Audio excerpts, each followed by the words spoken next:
Good morning, good afternoon, good evening.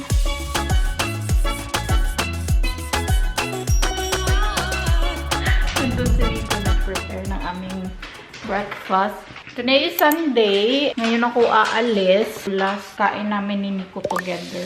Nag-request kasi ako kay Nico ng liver cast. Nag-request ako sa kanya dahil hindi ko na ito makakain ng medyo matagal-tagal din. Kaya ito yung pinaluto ko sa kanya. Tapos magbabaon ako na ito. Kahapon hindi na ako nag-vlog. Kumain kami sa labas kasama yung kapatid ni Nico at papa niya and stepmom. Pumunta kami sa bahay nila the whole day and then naglaro kami tapos nanood kami ng movie before kami umuwi ng bahay. Bumili muna ako ng bulaklak and then kandila para sa burol ng lolo't lola niya. Nagdasal lang ako doon and then nagpaalam sa kanila tapos sabi ko sa kanila bantayan nila si Nico. Anyway, ito yung aking breakfast. Syempre di mawawala. Ito yung last batch ng rice ko. Masarap tong meatloaf pag merong sweet mustard. Bumili din si Nico ng britsen. Ayan. Magdadala din ako nito ng isa at saka isang pepper britsen. Mga online siya.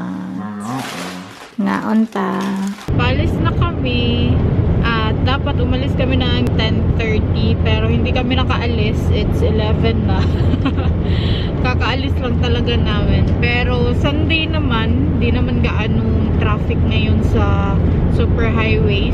Feeling ko okay lang. By 1, dapat nandun ako sa airport. Dahil 3 PM yung aking flight.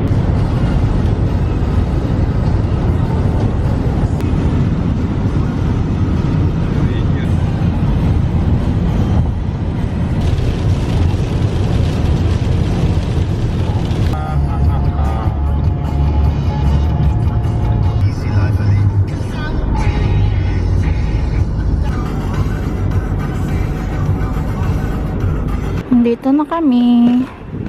Magkatawa ko sa isa ka luggage eh. Tapos na akong mag-check-in. Ako na lang mag-isa dahil umalis na si Nico. Pinaalis ko na siya dahil ayaw ko umiyak. Andito na din yung aking boarding passes, 2. Kinailangan kong lumabas dito sa airport para lumipat sa gate letter B. Doon kasi yung control. Nag-online check-in pala ako para mas mabilis. Ang haba ng pila, uy. Buti hindi stricta yung nasa check-in counter. Okay naman lahat ng bagahe ko. Hindi man siya lumagpas. So, dito tayo sa departure.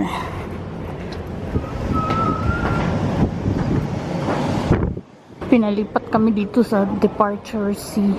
Kabuset ba yaning kalakiha? Bugat ba akong backpack? Nahihilo na ako. Buti na lang talaga maaga ako. It's magwa 1 PM na. Tapos na ako sa final security check. Papunta na ako sa aking gate which is B15. I'm so excited pero ang sakit ng likod ko eh. Nagmaleta pala talaga ako tapos nagtanong ako kay Ellen. Qatar Airlines kasi din siya. Kaya nagtanong ako sa kanya kung i-check ba yung weight ng hand carry. Kasi sa Emirates lang alam ko. Ang Emirates kasi is never nilang tinitimbang yung hand carry. Sabi ni Ellen, chinek daw yung kanila. So, para sure ako, nag-backpack na lang ako eh. Boarding na kami. Pero zone 1 pa yung inuuna.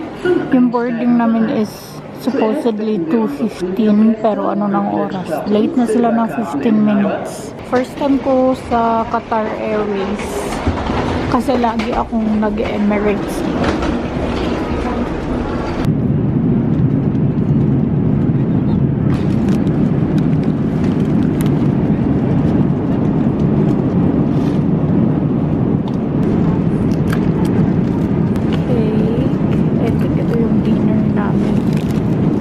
Bread.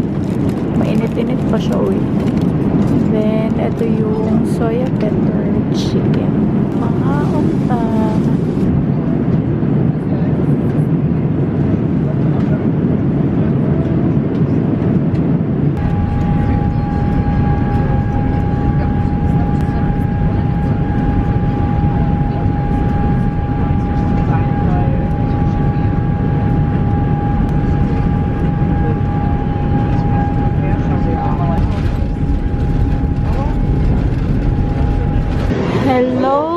Qatar! First time ko dito, oy.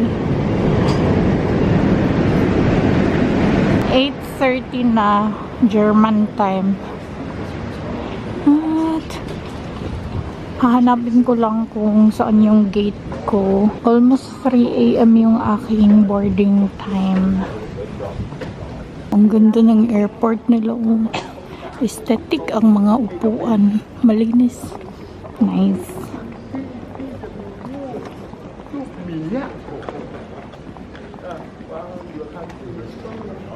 Time check, it's 12 AM dito sa Qatar at papunta na ako sa aking gate na C86. Ang cute oh. Ang cute ng designs nila sa itaas. Ang cute. Dito ako eh. Bababa ako dito sa may 86. Dito na pala ako sa aking gate. Kanina pa actually, pero ngayon lang ako nag-vlog. 1 AM na. 2:55 pa yung aking boarding. At it's still 1 AM. Boarding na kami. Ang lamig-lamig dito sa labas. Ano ba yan?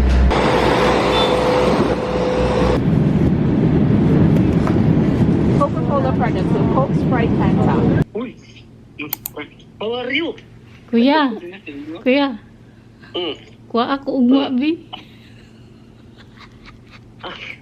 Ako naman na ko dia sa Germany. Kuha ako ugma sa Usamis ba?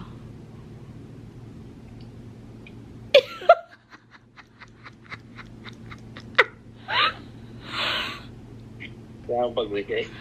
Sure mo dia eh. Lagi! Pakito ka na ko. Dato sa airport. Ay, may airport.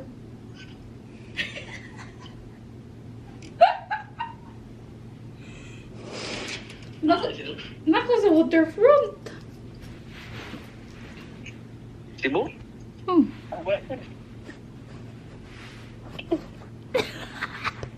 Ayaw pong saba. Tinuod. Tinuod lagi. Nalagi ko sa waterfront. Tarawa.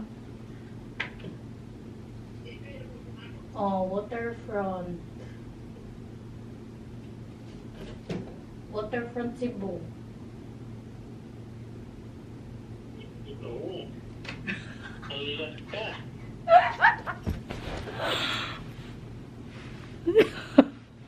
Kuha gani ko ugma. Balik sa airport kasugaton. Usamis. Sige. Sige ka daw. One time ito mapalaw min Gisrel dito. Naalagi ko. Di ba mutuo? Bago bagay ko naabot. Pero lagi ayong saba pod. Sige. Usa ni oras imong kanya. Abot sa base. Alauna. Sige, ako na niya balik Gisrel. Tag-an ko palagi di mutuo. Mura mo ito na surpresa ni. Sige. Nandito na ako sa aking hotel. Actually, kanina pa mga 6:30 ata. Nag-video call muna kami ng family ko. Tapos yung tiyuhin ko. Pupunta lang ako sa airport kasi gusto kong kumain talaga ng lechon baboy. Hindi na ako nagbihis. Ganito na yung outfitan ko. Bahala na yan. Mamaya na kasi ako maligo. Mag-half bath ako mamaya after kong kumain. Tapos mag-ready for bed na. Hala, uy, maulan man. Dito ko pinili na hotel dahil malapit lang sa airport. Meron pa kasi akong flight bukas. Baka kasi maiwanan ako ng eroplano bukas kaya medyo namahalan tayo ng hotel for one night. First time ko actually dito sa waterfront. Good evening. Sana may... Oh. Mag-hi ka, kuya! Sana meron pang Ayers. Maghahanap ako ng Ayers lechon. Paglabas mo, airport na. Which is super good.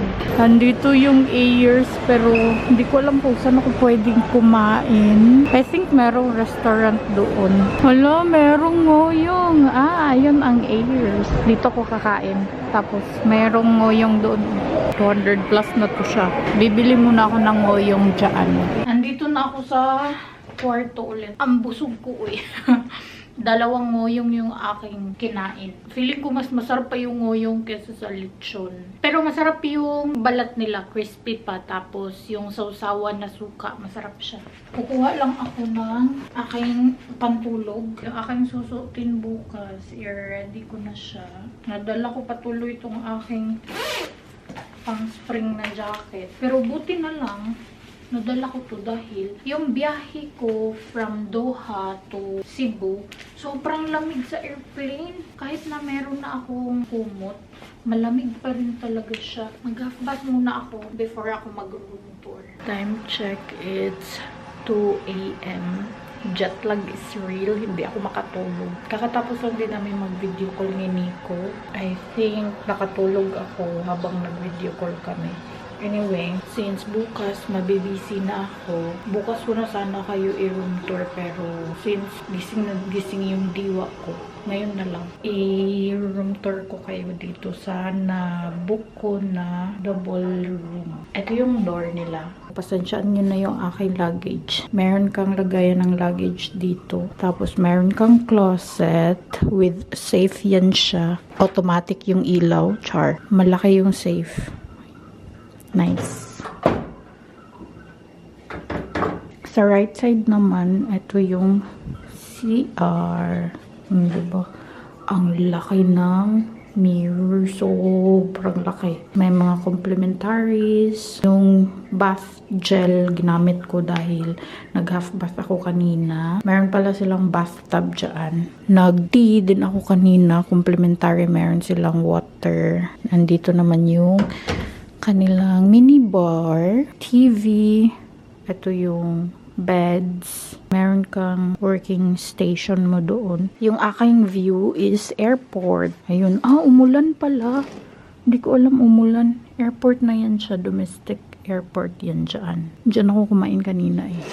Yun lang naman, nothing special. Ang nabayaran ko dito for one night is kulang-kulang 5,000. Mamayang 8, gigising ako. Tapos, check out ako ng 9. Around 9 ako mag-check out. Wala naman na akong gagawin. I will try na matulog ulit. Thank you so much guys for watching. If you enjoyed this video, please like and share. If you did, leave a comment below. Follow me on my social media accounts. And please don't forget to subscribe to my channel and click the notification bell para ma-notify kayo every time na mag-upload ako ng bagong video. And I will see you guys on my next one. Vielen Dank. Tschüss. Gute Nacht. Amping.